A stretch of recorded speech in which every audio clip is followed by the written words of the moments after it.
জনরোষে আর্জি করে দোষী সঞ্জয় রায়ের মৃত ভাগ্নির সৎ মা ও বাবা। আত্মহত্যা নয়, খুন হয়েছে পঞ্চম শ্রেণীর ছাত্রী। কলকাতার আলিপুর কাণ্ডে এমনই অভিযোগে মৃত স্কুল ছাত্রীর বাবা মাকে পুলিশের সামনেই মারধর করলেন স্থানীয়রা।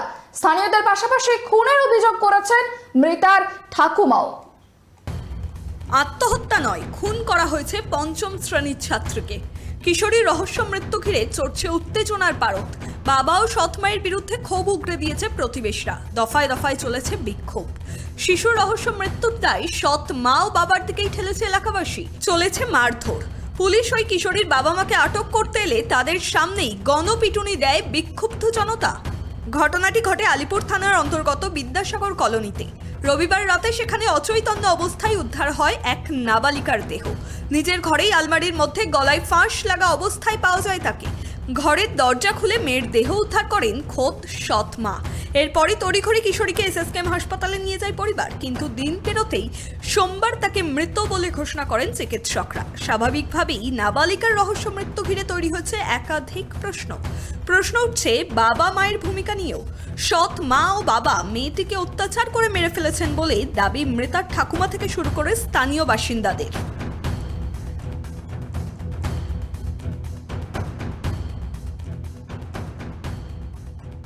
রাত্রি 1:30টার সময় কোন বাচ্চাকে 5 বছরের 10 বছরের বাচ্চা রাত্রি পড়াতো না, পড়তে বদলে ঘুমিয়ে গেলে ঘর দিয়ে বের করে দিত ওই অন্ধকার রাস্তায়।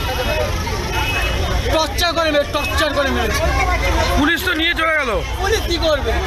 পুলিশকে পয়সা দিলে পুলিশে সব বন্ধ, কেস বন্ধ। আগের বারেও সেম হয়েছে, এবারে নাহলে চেক করতো।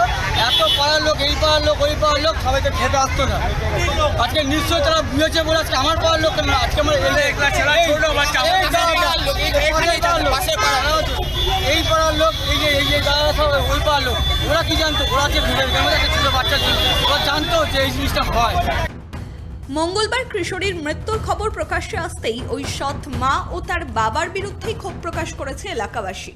যেদিন মারা যাবে সেদিনও ওকে বেল দিয়ে মা আর বাবা আর মা দুজনে বেল দিয়ে খুব পিটিয়ে ও এমনকি নিজের মাকেও ধরে পিটিয়েছে। এই পূজা সিং ঠাকুমাকেও ধরে মারে, যে ঠাকুমার সাথে আলাদা করে দিয়েছে। যেদিন তুই যদি আমরা সন্দেহ করছি একটা বাচ্চা, ছোট বাচ্চা যে পায়ে নাচতে পারে, যে পায়ে ঘুঙুরটা বাদ দিয়ে দড়ি পারে না, সে এরকম গলায় দড়ি দিতে পারে? আর ও খুন করেছে। যদি তাই হবে, যদি এত মা বাবা ভালো থাকবে, হ্যাঁ বাচ্চাটা যে আমি ঘরে রেখে দিয়ে যাব আমার একটা দায়িত্ব নেই?